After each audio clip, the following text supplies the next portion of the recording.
கோடி ஸ்தோத்திரம்ப்பா. மகிமையின் ராஜனே, மாறிடாத நல்ல மகாநேசரே, ஸ்தோத்திரிக்கிறோம். இப்பொழுது உடைய வார்த்தையை தியானிக்கிற வேளையிலே கர்த்தருடைய ஆவியான எங்களோட இடைப்பின்மை ஜெபிக்கிறோம். ஆண்டவரே, பாவியான எங்கள் மேல் கிருபை கூர்ந்து ஆண்டவரே எங்களை நேசித்து உங்கள் அன்பினால் எங்களை நிரப்பி நித்தியத்து வர நடத்துகிற கர்த்தர், இந்த நாளுடைய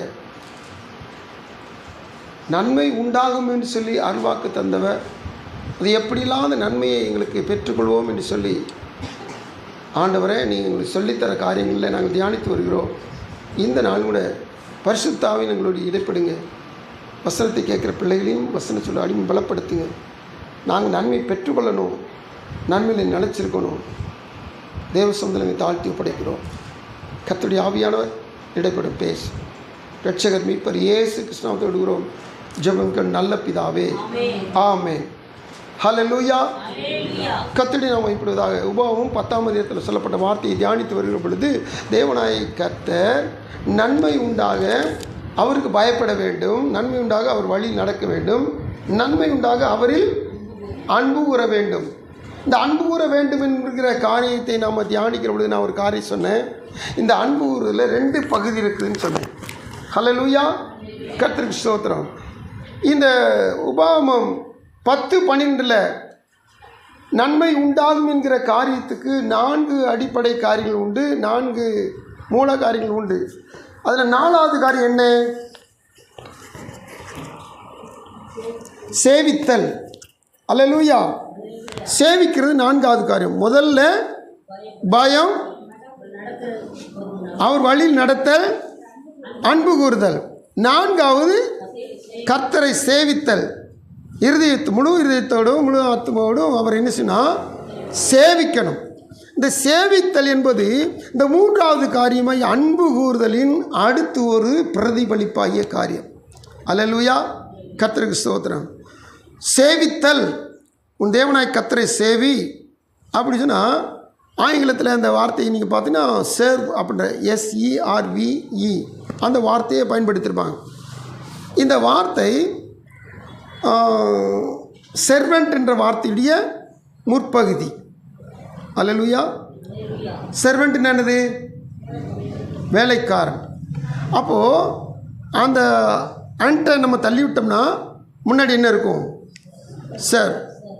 அல்லேலூயா. அதுக்கு தமிழில் கொண்டு வாங்க, என்னென்ன பதங்கள் சொல்லலாம்?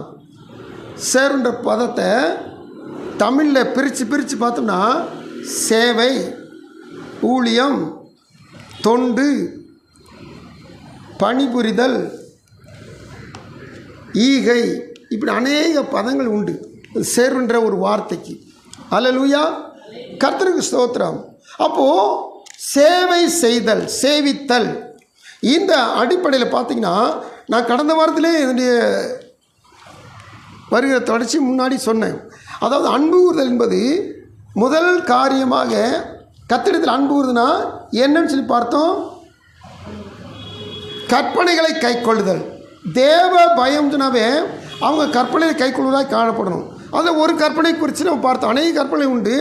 அதில் பழிவாங்கல் கர்த்தருக்குரியது. அல்லேலூயா. இதை குறித்து நம்ம தியானித்து அந்த கற்பனைகளை நாம் கை கொண்டோம். இந்த தாவீது கை கொண்டா அதனால் அவன் நன்மை உண்டாச்சுன்னு சொல்லி பார்த்தோம். நாமளும் கை கொண்டா நமக்கு நன்மை உண்டான்னு சொல்லி பார்த்தோம். இந்த நாளில் அந்த அன்பு ஒரு காரியத்துடைய அடுத்த பகுதியாகிய சேவித்தல். முதல் காரியம் கற்பனை என்ன சொன்னால் கை கொள்ளுது, அன்பு கூறுதல். அடுத்து சேவித்தலும் ஒரு அன்பு கூறுதல். இதற்காகத்தான் நம்ம வாசித்தோம் லூக்கா எழுதின சுவிசேஷத்தில். இங்கே 2 இடத்துல ஒரே அதிகாரத்தில் 2 பகுதியில் பெரிய பெரிய பகுதி. அந்த பகுதியில் ஆண்டவர்கிட்ட அன்பு கூர்ந்தவங்க, ஆண்டுடைய ஜனத்திட்ட அன்பு கூர்ந்தவங்க, இந்த 2 ஒரு காரியம் இருக்குது. அதில் முதல் காரியமாக பார்த்தது 7ஆம் அதிகாரம் வசனம் வாசனம் 5ஆம் வசனம். அதில் ஒரு 100க்கு அதிபதி அவனுடைய காரியங்களை குறித்து நான் வாசித்தோம். என்ன போட்டிருக்குது? கர்த்தருக்கு ஸ்தோத்திரம். ஜனத்தை நேசிக்கிறான். இதில் ஒரு அன்பு இருக்குதா? அதுக்கடுத்து ஜெபாலயத்தையும் கட்டினான். இதில் ஒரு அன்பு இருக்கா? இது தேவன் மேலே வச்ச அன்பினால் அவன் என்ன வச்சிருக்கிறான்? ஆலயத்தை கட்டினான். நம்முடைய ஜனங்கள் நேசித்தபடியே தேவ ஆலயத்தை கட்டினான். அப்போ ஜனங்களையும் நேசிக்கிறான், தேவனையும் நேசிக்கிறான், அன்பு கூறுகிறான்.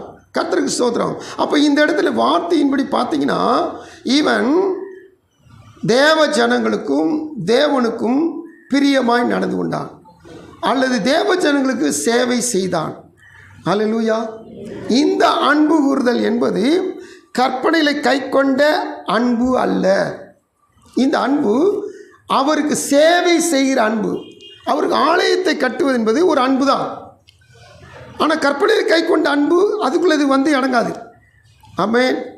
கர்த்தருக்கு ஸ்தோத்திரம். இந்த வசனங்களை நம்ம தொடர்ந்து பார்க்கும் பொழுது 7ஆம் அதிகாரத்தில் நம்ம அந்த வசனங்களை வாசிக்கும் பொழுது 100க்கு அதிபதியாய் ஒருவனுக்கு பிரியமான வேலைக்கான் வியாதிப்பட்டு மரண அவஸ்தையாக இருந்தான். அவன் இயேசு குறித்து கேள்விப்பட்ட போது அவர் வந்து தன் வேலைக்காரனை குணமாக்க வேண்டும் என்று அவரை வேண்டிக் கொள்ளும்படி யூதருடைய மூப்பரை அவரிடத்துக்கு அனுப்பினான். இந்த மூப்பர்கள் இயேசுகிட்ட வந்து விவரமாக சொல்கிறாங்க, இந்த மாதிரி 100க்கு அதிபதி ஒருத்தர் இருக்கிறான், அவன் நம்முடைய ஜனத்தையும் நேசிக்கிறவன், நமக்கு ஒரு ஜெப ஆலயத்தையும் கட்டி கொடுத்துருக்கிறவன். அதனால் இந்த தயவு செய்திருக்கு அவனுக்கு நீங்கள் வந்து செய்யணும். நீங்கள் பாத்திரனாக இருக்கிறீங்க, அவன் பாத்திரனாக இருக்கிறான், நீங்கள் வரணும்னு சொல்லி கருத்தாக என்ன சொன்னாங்க, மூப்பர் வந்து வேண்டி கொண்டாங்களாம். இப்போ ஏசு என்ன சொன்னா சரின்ட்டு பின்னாடி போகிறார். ஆனால் அவன் வந்து இன்னும் இந்த தேவன்ட்டு அன்பு கூறுவதை அதிகமாக அவன் வெளிப்படுத்துகிறான். அதைத்தான் நம்ம பின்னாடி வாசிக்கும் பொழுது 8ஆம் வசனத்தில் ஏசுநாருக்கு எதிர்கொண்டு வந்தவன் சொல்கிறான், நான் அதிகாரத்துக்கு கீழ்ப்பட்டவனாக இருந்தும் எனக்கு கீழ்ப்பட்டிருக்க சேவகரும் உண்டு. நான் ஒருவனை போவென்றால் போகிறான், மற்றவனை வா என்றால் வருகிறான், என் வேலைக்காரனை செய் என்றால் செய்கிறான் என்று நான் சொன்னதாக சொல்லுங்கள் என்று அவர்களை அனுப்பினான்.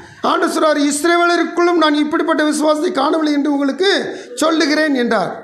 இப்போது சொல்லி முடிச்சுட்டு அனுப்பப்பட்டவர்கள் வீட்டுக்கு திரும்பி வந்தபோது வியாதியாய் கிடந்த வேலைக்காரன் சுகம் அடைந்திருக்கிறதை கண்டார்கள்.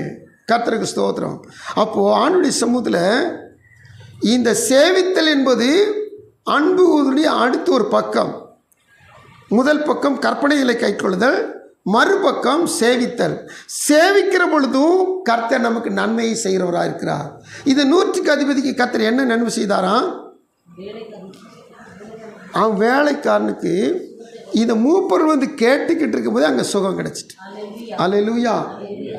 அவங்க திரும்பி போகும்போது அங்கே சுகமாக இருக்கிறத பார்க்குறாங்க. அப்போ தேவனுடைய சமூகத்தில் நம்ம இந்த காரியங்களை பார்க்கும் பொழுது கர்த்தருக்கு யார் சேவை செய்கிறாங்களோ, யார் சேவிக்கிறாங்களோ, நான் சேவையில் அதிகமான காரியங்களை சொல்லிக் கொடுத்து ஒவ்வொரு காரியம் கர்த்தருக்கு சுத்தமான முடிஞ்ச அளவுக்கு நம்ம பார்க்க போகிறோம். இந்த சேவித்தல் என்பது கர்த்தருக்கு ஊழியம் செய்தல், கர்த்தருக்கு வேலை செய்தல், கர்த்தருக்கு தொண்டு செய்தல், கர்த்தருக்கு பிரியமாக நடத்தல், கர்த்தருக்கு கிரியில் நடப்பித்தல், இதெல்லாம் ஆண்டவருக்கு செய்கிற சேவை. இந்த சேவையின் நிமித்தமாக கர்த்தருடைய சமூகத்தில் இருக்கிற நமக்கு நன்மை உண்டாகிறது. இதே 7ஆம் அதிகாரத்தில் ஏறத்தாழ 36ஆம் வசனத்திலிருந்து 50ஆம் வசனம் வரை, அதாவது 36லேருந்து அதிகாரம் முடிகிற வரைக்கும் ஒரு பெண்ணை குறித்ததான காரியம் இருக்குது. அந்த பெண்ணை குறித்த வாசித்தோம். 47ஆம் வசனத்தில் வாசித்தோம், இவள் மிகவும் அன்பு கூர்ந்தாள். இவ ஏற்கனவே வேதம் சொல்லுது பாவியான ஸ்திரீ.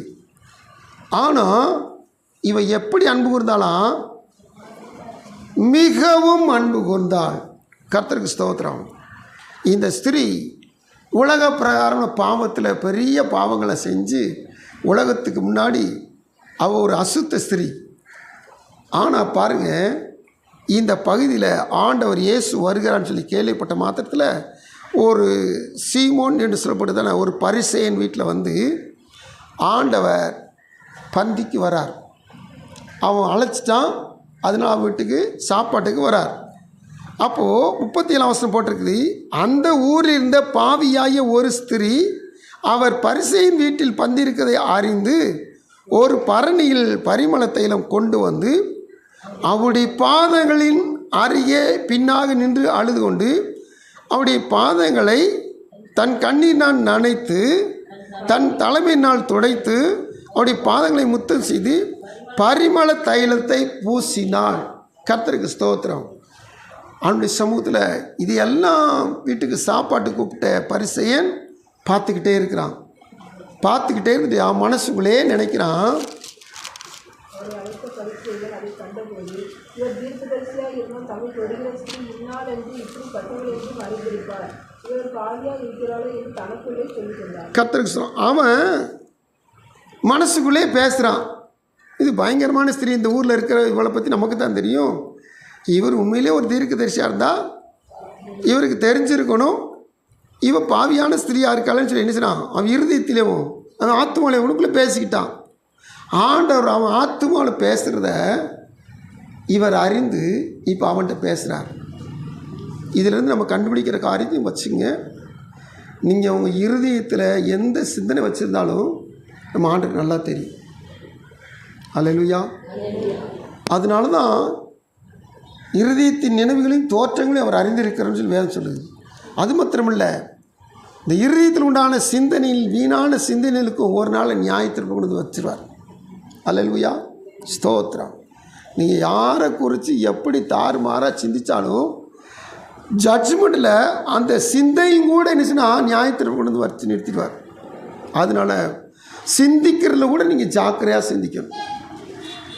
ஆமென். கத்திரிசமர் காத்திருக்க தேவ பிள்ளைகள், இந்த இடத்துல கண்டுபிடிக்கிறோம், இந்த பரிசேயனுடைய சிந்தையை அறிந்திருக்கிற ஆண்டவர் நம்முடைய ஒவ்வொரு அசைவுகளையும் அவர் நினைவுகளையும் அறிந்திருக்கிறார். இந்த 139 ஒரு வசனம் உண்டு, என்னுடைய நாவில் சொல் பிரவாதத்திற்கு முன்னமே இதோ கர்த்தாவே அவைகளெல்லாம் நீர் அறிந்திருக்கிறீர்.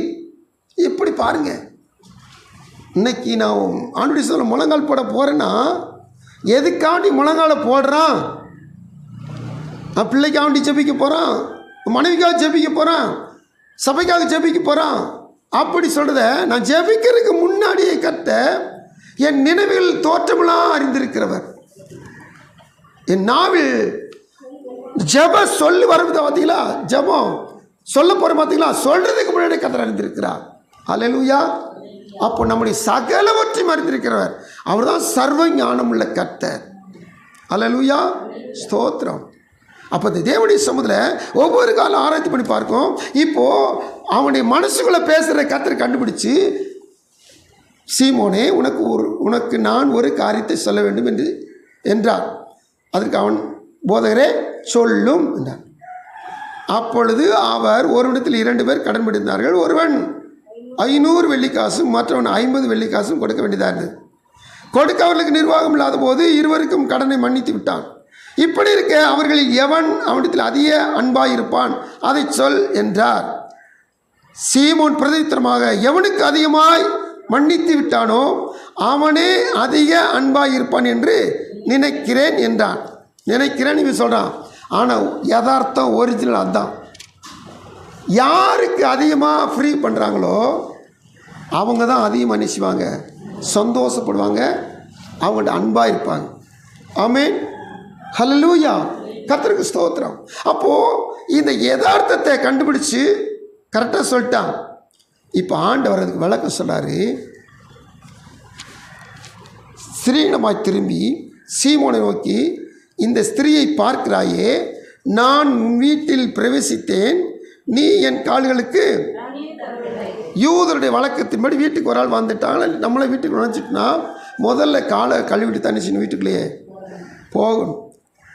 ஆனால் சாப்பிட மட்டும் தான் கூப்பிட்டான், கால் கழுவ தண்ணி கூட என்ன செய்யல அவன் கொடுக்கலை. அதுக்கடுத்து இவளோ கண்ணீரினால் என் கால்களை நனைத்து தன் தலைமறினால் அவைகளை துடைத்தார். நீ தண்ணியும் கழுவ தரல, ஒரு டவலும் எனக்கு கொடுக்கலை, ரெண்டையுமே இவ செஞ்சான். எப்படி? கண்ணீரால் நனைச்சு தலைமறினால் துடைத்தாள். அடுத்து, நீ என்னை முத்தம் செய்யவில்லை, இவளோ நான் உட்பிரவேசித்தது முதல் என் பாதங்களை ஓயாமல் முத்தம் செய்தாள். நீ என் தலையில் எண்ணெய் பூசவில்லை, இவளோ என் பாதங்களில் பரிமள தைலம் பூசினாள். ஆதலால், அல்லேலூயா, இத்தனை காரணம் சொல்லிட்டு, ஆதலால் நான் உனக்கு சொல்லுகிறேன், இவள் செய்த அநேக பாவங்கள் மன்னிக்கப்பட்டது. கர்த்தருக்கு சோதரம். அவ வாய் திறந்து மன்னிப்பு கேட்காம கண்ணீரை வடித்து பாதத்தில் சிந்தி தலைமையை வச்சு தொடச்சி செய்கையினாலேயே மன்னிப்பு கேட்குறான். ஸ்தோத்திரம். அன்று சமூகத்தில் சில நேரத்தில் நம்ம என்ன சொன்னால் உறவுகள்கிட்ட போய் கண்ணீர் வடிப்போம். அது நல்லதுன்னு நீங்கள் நினைக்கிறீங்க, அது நல்லதே கிடையாது. உறவுகளை பார்த்த மாத்திரத்தில், நண்பர்களை பார்த்த மாத்திரத்தில் நீங்கள் கண்ணீர் வடித்து உங்கள் காரியத்தை சொல்லுவீங்க. நீங்கள் நினைக்கிறீங்க அது நம்ம பாரம் இறங்கு சொல்லி. பாரத்தை இறக்கி வச்சிட்டிங்க, அந்த பாரத்தை பகிர்ந்துட்டிங்க, இந்த பாரம் ஊர் முழுவதும் பறந்து போகும். அதனால இதே பாரத்தை நம்ம ஆண்டவர் இயேசுடைய பாதத்தில் போய் வைங்க. அவருடைய பாதத்தில் கண்ணீர் வடிங்க. நடக்கிற என்ன தெரியுமா? என்னில் அன்பு கூர்ந்தவள், என்னில் அன்பு கூர்ந்தவன் அப்படின்னு சொல்லி கர்த்தர் அவர்கிட்ட அன்பு கூர்ந்ததுனால பின்னாடி வருகிற அனைத்து நன்மையிலும் நம்முடைய வாழ்வில் நமக்கு பலிக்க போயிடும். அல்லேலூயா. கர்த்தருக்கு ஸ்தோத்திரம். இப்போ இந்த வசனத்தை வாசிட்டு என்ன நன்மை கண்டுபிடிக்க போகிறோம்? அநேக பாவங்கள் மன்னிக்கப்பட்டது. இவள் மிகவும் அன்பு கூர்ந்தாலே. அவன் சாப்பாட்டுக்கு கூப்பிட்டு ஒரு வேளை சாப்பாடு கொடுக்குறாங்க பார்த்தீங்களா, அது ஒரு அன்பு. ஆனால் இவள் கண்ணீரை நினச்சி தலைமையில் தொடச்சி தைலத்தை பூசின பார்த்தீங்களா, இது மிகவும் அன்பு. ஆமென். கர்த்தருக்கு சோதரம். அப்போ அவன் கொஞ்சம் அன்பு கூர்ந்தான், இவன் அதிகமாக அன்பு கூர்ந்தான். இப்போ அடுத்து நடக்கிற காரியத்தை பாருங்கள்.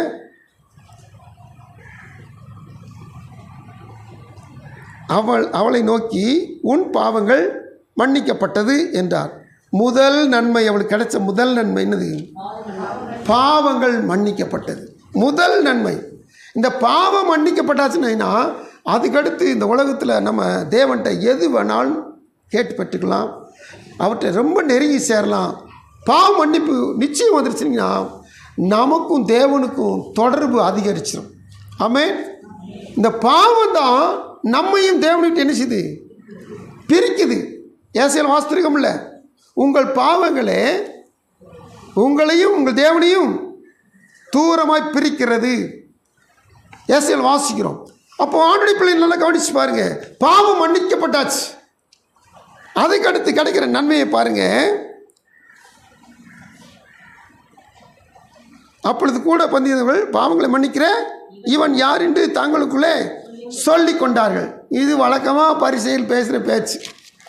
ஏன்னா இவங்களை ஆண்டவர் இயேசுவை இவங்க என்ன செய்கிறாங்கன்னா, பரிசையில் என்ன செய்கிறாங்கன்னா மனுஷ பார்வையில் பார்த்துக்கிட்டு இருக்கிறாங்க. அதனால் பாவங்களை மன்னிக்கிறவர் மேசியா என்பதை அவர்கள் என்ன செய்யனா புரிஞ்சு கொள்கிற சக்தி அவங்களுக்கு இல்லை. கிறிஸ்து ஒருவரே பாவங்களை மன்னிக்கிறவர். கிறிஸ்து ஒருவரே உங்களுக்கு குருவாய் இருக்கிறார். குரு அப்படின்ற 2 எழுத்தில் பாவங்களை மன்னிக்கிறவர், பாவங்களை அழிக்கிறவர் என்று அர்த்தம் உண்டு. அல்லேலூயா. அப்போ கிறிஸ்து தான் நமக்கு குரு.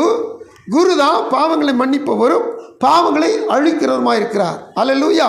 இந்த குரு அப்படின்ற 2 வார்த்தைக்கு சமஸ்கிருதத்தில் இதுதான் அர்த்தம். சரி, அடுத்தபடி பார்த்தீங்கன்னா 50ஆம் வசனத்தில் வாசிக்கிறோம். அவர் ஸ்திரியை நோக்கி உன் விசுவாசம் உன்னை ரட்சித்தது. தேடி வந்தா பார்த்தீங்களா, கண்ணீர் வடிச்சா பார்த்தீங்களா, தலைமையில் தொடச்சா பார்த்தீங்களா, பரிமளத்தையும் பூசினா பார்த்தீங்களா. இப்போ இவளுக்கு என்ன கிடைச்சிட்டு? ரட்சிப்பு கிடைத்தது. முதல்ல பாவம் மன்னிக்கப்பட்டது. பாவம் மன்னிக்கப்பட்டாச்சுனாவே யாருடைய பாவங்கள் மன்னிக்கப்பட்டது அவங்களுக்கு ரட்சிப்பு கிடைக்கிறது. அதுக்கடுத்து அவங்களுக்கு அந்த அம்மாவுக்கு சமாதானத்தோட போகிற சமாதான வாழ்த்துதல் அவங்களுக்கு கிடைச்சிட்டு. அல்லேலூயா.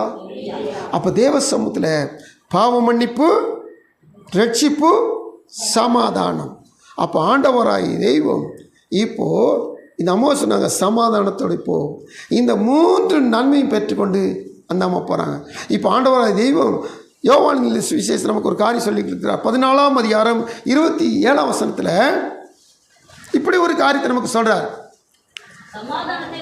சமாதானத்தை வைத்து போகிறேன், என்னுடைய சமாதானத்தை எப்படி போட்டிருக்குது? என்னுடைய சமாதானத்தையே அவர் எந்த சூழ்நிலையும் சமாதானத்தை காத்து கொண்டவர், சமாதானத்தை இழக்கவே இல்லை. அப்போது நமக்கு எல்லா சூழ்நிலும் நம்ம விட்டு எடுபடாத சமாதானத்தை கர்த்தர் நமக்கு தர வல்லவராக இருக்கிறார். ஹல்லேலூயா, ஹல்லேலூயா. எங்கே, எப்போ, யாருக்கு? அவருடைய சமூகத்தில் வந்து பாவ மன்னிப்பை பெற்றுக்கொண்டு ரட்சிப்பை சுதந்திரித்து சமாதான வாழ்த்தோடு புறப்பட்டு செல்கிற யாவருக்கும் இந்த நம்மை விட்டு எடுபடாத சமாதானத்தை கொடுக்க வல்லவராக இருக்கிறார். அல்லேலூயா, ஸ்தோத்திரம். சமாதானம் அப்படி மாத்திரம் இந்த வார்த்தை மட்டும் சொன்னால் உங்களுக்கு விளங்காது. இப்போது ஒரு பலவீனம் வந்துருச்சு அல்லது ஒரு போராட்டம் வந்துருச்சு, உடனே நம்மளை பாதிக்கிற என்ன தெரியுமா? நம்ம மைண்டு பாதிக்கும். சில நேரத்தில் டக்குன்னு சிலருக்கு ப்ரெஷர் ஏன் கூடுது, சிலருக்கு ஹார்ட் அட்டாக் ஏன் வருது? நம்முடைய மனது அல்லது நம்முடைய மனதில் எழும்புகிற காரியங்கள் இரத்த ஓட்டத்தை வேகமாக ஓடப்படும், ப்ரெஷர் கூடும். அப்போது நாம் என்ன செஞ்சிடோன்னா சமாதானத்தை இழந்துக்கிட்டு இருக்கோம், சமாதானம் இல்லாமல் போயிட்டோன்னு அர்த்தம். ஆனால் எந்த சூழ்நிலையும் மனரமியமாக இருந்த பவுல்கிட்ட நீங்கள் எந்த ஒரு காரியம் செய்யுங்க, அவங்கள கல்லை விட்டு பவுலை எரிஞ்சு அவங்க செத்துட்டார் சொல்லி கயிறை வச்சு கட்டி பவுலை ரோட்டில் இழுத்துட்டு போங்க, அப்படியும் திரும்பி எந்திரிச்சு இருக்கிறவங்களுக்கு சுவிசேஷத்தை சொல்லுவார்.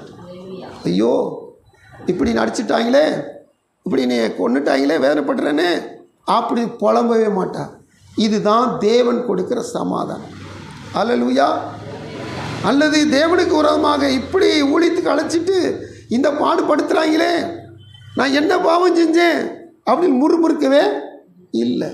இதான் தெய்வீக சமாதானம். ஆமென். அப்போ சமாதானம் சொன்னால் எந்த சூழ்நிலையிலும் நாம் மனரமியமாக இருத்தல். அல்லேலூயா.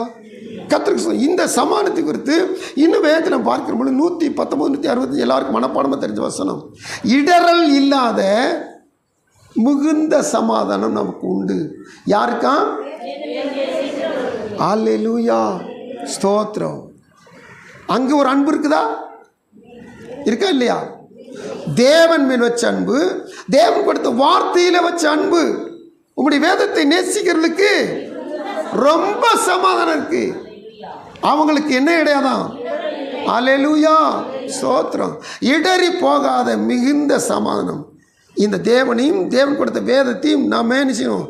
அன்பு கூறுகிற பொழுது, நேசிக்கிற பொழுது நமக்கு சமாதானம் உண்டு.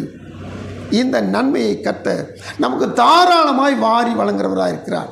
அல்லேலூயா, ஹல்லேலூயா. சரி, இப்போது இதுவரைக்கும் முகவரினோட வச்சுங்க. ஏன்னா சேவித்துடைய காரியங்களை அன்பு கூறுவதுடைய மறுபக்கம், முதல் பக்கம் கற்பனையில் கைக்கொள்ளுதல், அன்பு கூறுவதுடைய மறுபக்கம் சேவித்தல். அப்போது இந்த 100க்கு அதிபதி சரி அன்பு கூர்ந்தான், அவர்கிட்டையும் அன்பு கூர்ந்தான், அவருடைய ஜனங்கள்கிட்ட அன்பு கூர்ந்தான். இந்த பாவியான ஸ்திரீ முழுக்க முழுக்க இயேசுவிட்ட சேவை செய்து அன்பு கூர்ந்தார். அதனால அவரே சாட்சியாளர், மிகவும் அன்பு கூர்ந்தாள். அடுத்தபடியாக சேவித்துடைய ஒவ்வொரு அர்த்தத்தை நம்ம இருக்கிற நேரத்தில் கடகடன் தியானிக்க போகிறோம். இந்த சேவித்தலுக்கு ஒரு வார்த்தை ஊழியம் செய்தல். ஆண்டுடைய சமூகத்தில் ஆதி அப்போஸ்தல நாட்களில் சரி, இன்னைக்கு வரைக்கும் சரி, தேவனுடைய சமூகத்தில் ஆண்டுடைய பிள்ளைகள் ஆண்டவருக்காக நம்ம என்ன செஞ்சு கேட்டிங்கன்னா, கண்டிப்பாக ஊழியம் செய்யும். அன்பு கூறுதலில், இந்த சேவை செய்தலில் ஒரு பகுதி கர்த்தருக்காக என்ன சொன்னால் ஊழியம் செய்யணும்.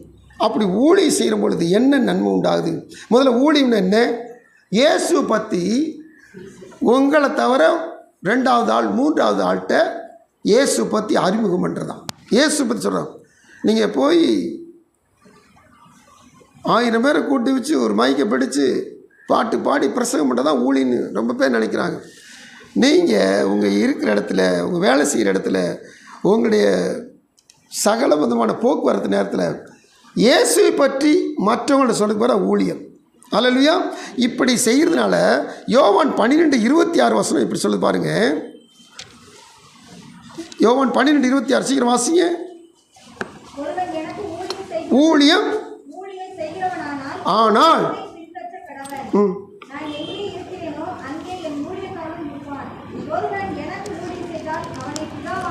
ஒருவன் எனக்கு ஊழியம் செய்தால் யாரு கனம் பண்ணுவாங்களாம்? வானத்தையும் பூமி உண்டாக்கின சர்வ வல்லமையுள்ள தேவன் நம்ம என்ன செய்வாராம்? ஹானர் பண்ணுவார், கனம் பண்ணுவார். அல்லேலூயா! எவ்வளோ பெரிய நன்மை பாருங்க. தேவனுடைய சமூகத்தில் அவனுடைய பாதப்படியில் இருக்கிற தேவ பிள்ளைகள் நல்ல கவனமாக இருக்கு. நாங்கள் மதுரையில் ஒரு இதில் நல்ல சம்மரில் ட்ரைனிங் எடுத்தோம், ஒரு 6 மாதம். அந்த 6 மாதம் ட்ரைனிங் எடுக்கும்போது எஸ்ஐகப் ஃப்ரான்சிஸ் அவர் பிரசங்கம் பண்ணி ஃபாதர் பெர்க்மான்ஸ் தான் நாங்கள் ட்ரைனிங் எடுத்து அந்த சர்டிஃபிகேட்டுக்கு எல்லாருக்கும் கையில் கொடுத்தாங்க. இதை ஒரு நாளில் ஒரு தம்பிகிட்ட, ஒரு ஊழியக்கார தம்பிகிட்ட தான் பேசிக்கிட்டு இருக்கும்போது ஃபாதர் பெர்க்மான்ஸ் தான் எங்களுக்கு இந்த ட்ரைனிங் சர்டிஃபிகேட் கொடுத்தாங்க அப்படி சொல்லும்போது, பாஸ்டர் பெர்க்மான்ஸ்கிட்ட நீங்கள் கை நீட்டி சர்டிஃபிகேட் வாங்கியிருக்கீங்களா? அவருக்கு ஆச்சரியமாக பேசுகிறாங்க. அப்போ அவங்களுக்கு பெர்க்மான்ஸ் ஃபாதர்கிட்ட ஏதாவது நம்ம டிரான்சாக்ஷன் வச்சுருந்தோம்னா எப்படி தெரியுது? ரொம்ப பெருசாக தெரியுது. அப்போ நான் சொன்னேன், ஐயா எனக்கு பெர்க்மான்ஸ் ஃபாதர் தான் கல்யாணம் முடிச்சு வைக்கிறாப்புல இருந்துச்சு. ஆனால் டேட்டு கொடுக்கும்போது எனக்கு டிசம்பர் மாதம் கல்யாணம், அவர் பிப்ரவரி அல்லது மார்ச்னு சொன்னால் நான் முடிச்சு வைக்கிறேன் கல்யாணத்தை, டிசம்பர்லன்னு தான் எனக்கு டைம் இல்லை அப்படின்னு சொல்லிட்டாரு. என்ன பாஸ்டர் இப்படி செஞ்சுட்டீங்க? அவர் கைனால் திருமணம் பண்ணுறதை விட்டுட்டு நீங்கள் முந்தி கல்யாணம் முடிச்சிட்டு. ஹல்லேலூயா! அப்போ எப்படி நம்ம நினைக்கிறோம்? யாரை நினைக்கிறோம்? ஒரு பெரிய ஊழியக்கார்ட்ட கையில் சர்டிஃபிகேட் வாங்குறது பெரிய காரியமாக இருக்குது. ஒரு பெரிய ஊழியக்காரங்களை கல்யாணம் பண்ண பெரிய காரியம் முடிச்சு. எங்களுக்கு ஜோசப் பாலத்தின் ஒரு பாஸ்டர் கல்யாணம் பண்ணி வச்சார். ஹல்லேலூயா! கர்த்தருக்கு நல்லா கவனிச்சு பாருங்கள். ஆனால் இங்கே ஒரு சர்டிஃபிகேட் கிடைக்குது, கனம் கிடைக்குது. யார் மூலம்? யார்கிட்ட இருந்து? ஹல்லேலூயா! அவர் தாங்க சர்வத்துக்கும் எஜமானன். அவர்கிட்டயே நமக்கு ஒரு சர்டிஃபிகேட் கிடைக்கணும், எவ்வளோ பெரிய கனம். ஆமென். கர்த்தருக்கு ஸ்தோத்திரம். அப்போ தேவசமத்தில் பூமியில் நம்ம ஒரு கலெக்டர்கிட்ட ஒரு சர்டிஃபிகேட் வாங்கினா அதை ஃப்ரேம் பண்ணி வச்சுக்கிறோம்.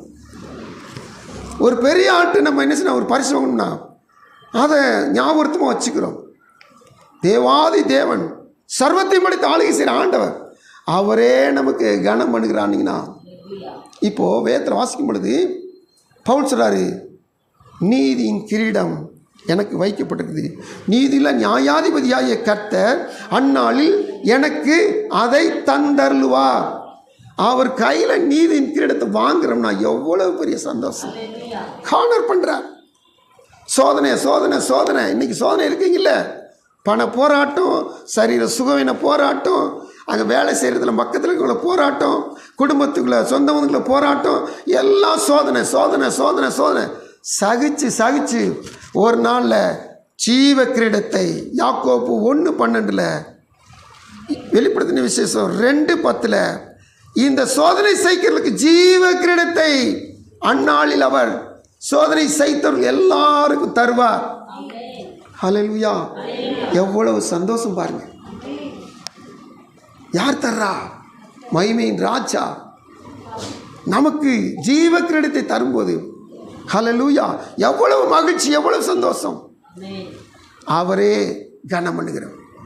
இது யாருக்குன்னா, என் சொல்ல கேட்டு என் ஊழி செஞ்சவர்களுக்கு நான் அவர்களை கனம் பண்ணுவேன் சொல்லி பிதாவாய் தேவனே சொல்கிறார். ஹல்லேலூயா!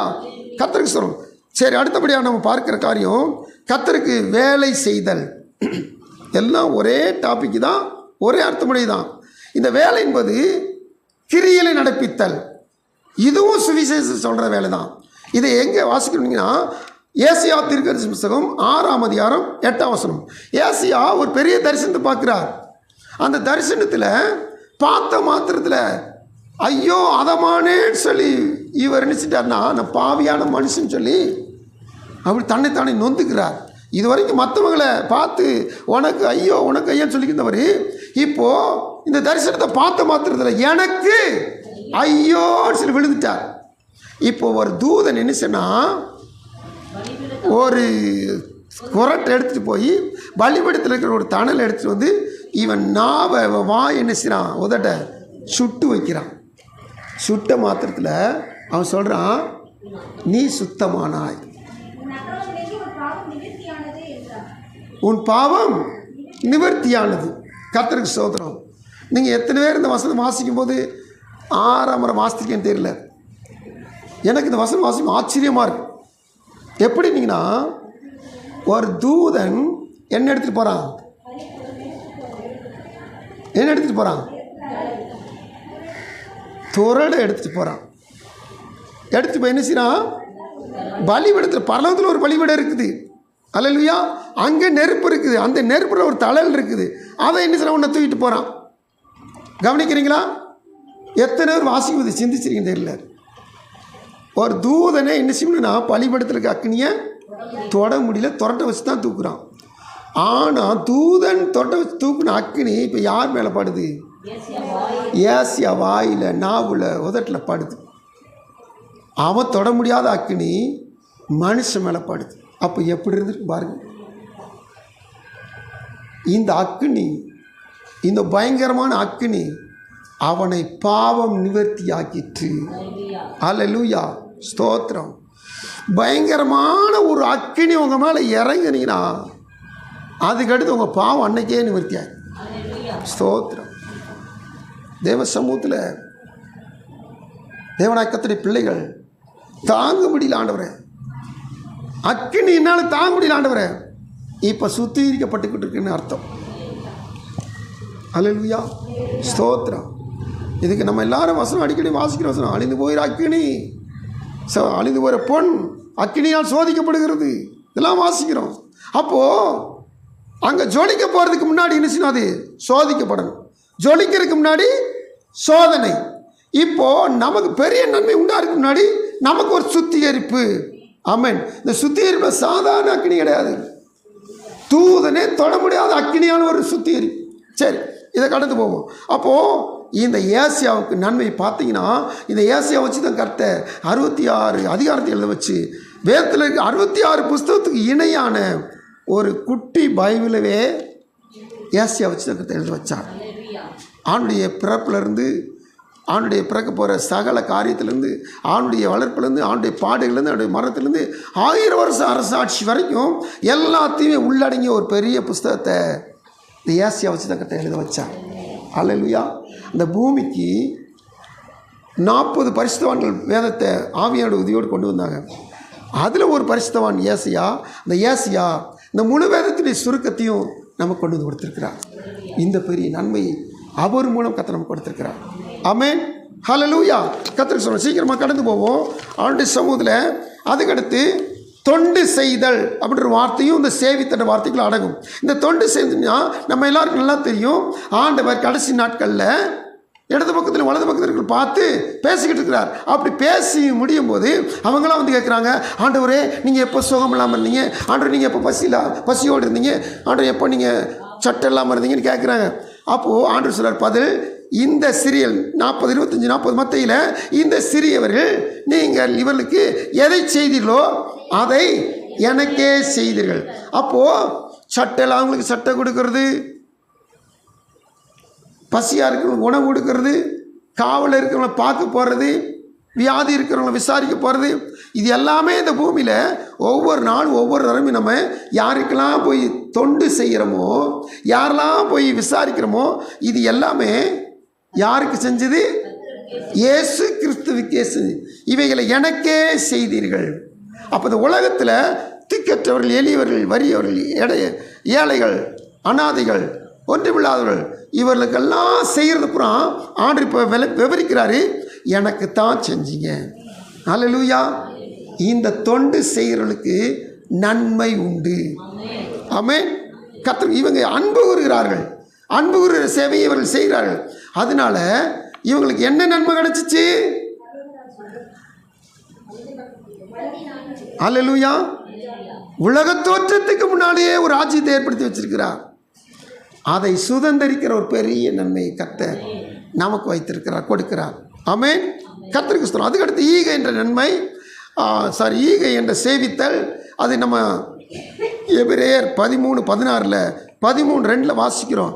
நன்மை செய்வதை, தான தர்மம் பண்ணுவதை மறவாதிருங்கள், இப்படிப்பட்ட பலிகள் தேவன் பிரியமாயிருக்கிறார். 13:2 வாசிக்கிற பொழுது பழைய ஏற்பாட்டில் இந்த தேவ பிள்ளைகள் நினைச்சிருக்கிறாங்கன்னா, இவங்க தேவ தூதர்கள் தெரியாமையே அவங்களுக்கு சாப்பாடு கொடுத்துருக்குறாங்க. அல்லேலூயா. தேவதூதர்களுக்கு பசி கிடையாது. ஆனாலும் பூமிக்கு வந்தால் மனுஷர் உபசரிக்கும் போது அவங்க என்ன செய்யணும்னா சாப்பிட்டுக்கிறாங்க. அப்போது இவங்க யாருன்னு சொல்லி கேட்டிங்கன்னா தேவதூதர்கள். ஆனால் அவங்க தெரியாமல் தேவதூதர்கள் நினைச்சிருக்கிறாங்க உபசரித்திருக்கிறார்கள். அப்போ இவ்வளவு ஒரு ஈகை குணம் மனுஷன்கிட்ட காணப்படுது. இதுவும் கர்த்தரை சேவிக்கிறதுல ஒரு பகுதி. அல்லேலூயா. கர்த்தருக்கு சொல்கிறோம். அப்போ தேவ சமூகத்தில் காத்திருக்க தேவ பிள்ளைகள், நாம் இந்த நாட்டில் ஆண்டு சமூகத்தில் காத்திருக்க தேவ பிள்ளைகள், இந்த சேவிக்கிற காரியத்தில் ஒரே ஒரு முக்கியமான ஒரு காரியத்தை மட்டும் நாம் என்ன சொன்னால் கண்டுபிடிச்சிட்டு நம்ம ஜெபம் பண்ணி முடிக்கணும். என்னன்னு சொல்லி கேட்டிங்கன்னா, யோசுவா பக்தன் 24ஆம் அதிகாரம் 15ஆம் வசனத்தில் 24ஆம் அதிகாரம் 15ஆம் வசனத்தில் சொல்கிறார், நானும் என் வீட்டாரும் என்றால். இந்த வார்த்தைக்கு யார் கரெக்டாக பதம் சொல்லு, இந்த பதத்துக்கு யார் கரெக்டாக அர்த்தம் சொல்லுவாங்க பாருங்க, பார்ப்போம். நானும் என் வீட்டாருமோ என்றால் கர்த்தரையே சேவிப்போம். இந்த கர்த்தரையே அப்படின்ற பதத்துக்கு என்ன அர்த்தம் யார் சொல்கிறா? Very good. கர்த்தரை மட்டும், கர்த்தரை மாத்திரம். ஏன் இப்படி கர்த்தரை மாத்திரம் சேவிக்கணும்? எலியாவின் நாட்களில் சரி, இந்த இஸ்ரவேல் ஜனங்களுடைய வாழ்க்கையில் முழுவதும் சரி, இவங்க எப்போ பார்த்தாலும் என்ன செய்யணும்னா இங்கிட்டும் பச்சலை அங்கிட்டும் பச்சலை, இங்கேயும் போவாங்க அங்கேயும் போவாங்க. ஏன் தெரியுமா? பக்கத்தில் சம்பந்தம் பண்ணுறது பூரா அந்நியர்கள், பக்கத்தை வர சொல்ல பூரா அந்நியர்கள். அதனால் இவங்க சாமி கும்பிட்டு அவங்கேயும் போய் நினச்சி சாப்பிட்டுக்கிறது. இங்கே பலி பண்டிகை பிரமாணத்தை இங்கேயும் நினச்சி கை கொண்டுக்கிறது. இதைத்தான் எலியா ஒரு நாள் கேட்டார். 1 ராஜாக்கள் 18ஆம் அதிகாரம் 2 நினைவுகளால் எந்த 18-21 வாசிக்கிறோம். 2 நினைவுகளால் எந்த மட்டும் என்னைக்கு வரைக்கும் உங்கள்கிட்ட 2 நினைவு இருக்கும். ஒன்று பாகால் தெய்வமானால், கர்த்தர் தெய்வமானால் ஸ்தோத்திரம். இங்கே பாருங்க, சபைதான் கர்த்தரை சேவிக்கிற சபைதான், கர்த்தரை பின்பற்ற சபை. ஆனால் இன்னைக்கு கர்த்தர் இந்த வார்த்தை கொடுக்குறேன்னா ஒரு நோக்கம் உண்டு. இப்போ பாருங்க, இன்னும் உங்கள் வீட்டில் 2 வணக்கம் வச்சுருந்தீங்கன்னா தயவு செய்து ஒரே ஒருவரை மட்டும் வணங்கு, இயேசுவை மட்டும் வணங்கு. அல்லேலூயா. கர்த்தருக்கு ஸ்தோத்திரம். எந்த மட்டும் 2 நினைவுகளால் குந்தி குந்தி நடப்பீர்கள். இன்னும் அப்படித்தான் இருக்கு. வேண்டாம், வேண்டவே வேண்டாம். கர்த்தர் சொல்லும். பிள்ளைகளுக்காக ஒரு ஃபோட்டோ வச்சுக்குவாங்க, தகப்பனுக்காக இன்னொரு இது கும்பிட்டுக்குறாங்க, சொந்த முதலுக்காக ஒரு காரியம் வச்சு, வேண்டாமே வேண்டாம். ஒரே நினைவாய் கர்த்தருடைய சமூகத்தில் ஒரே தேவன், ஒன்றான மெய் தேவன், அவரை நேசிங்க, அவரை ஆராதிங்க. கர்த்தருடைய சமூகத்தில் எந்த காரணத்தை கொண்டும் 2 நினைவுகள் வேண்டாம். ஆண்டவர் இயேசு சொன்னார், மத்தேயு 6:24 சொன்னார், 2 எஜமான்களுக்கு நம்ம என்ன செய்ய முடியாது, ஊழியம் செய்ய கூடாது. 2 எஜமானுக்கு ஊழியம் செய்ய கூடாது. பிசாசுக்கும் தேவனுக்கு ஊழியம் செய்ய முடியுமா? முடியவே முடியாது.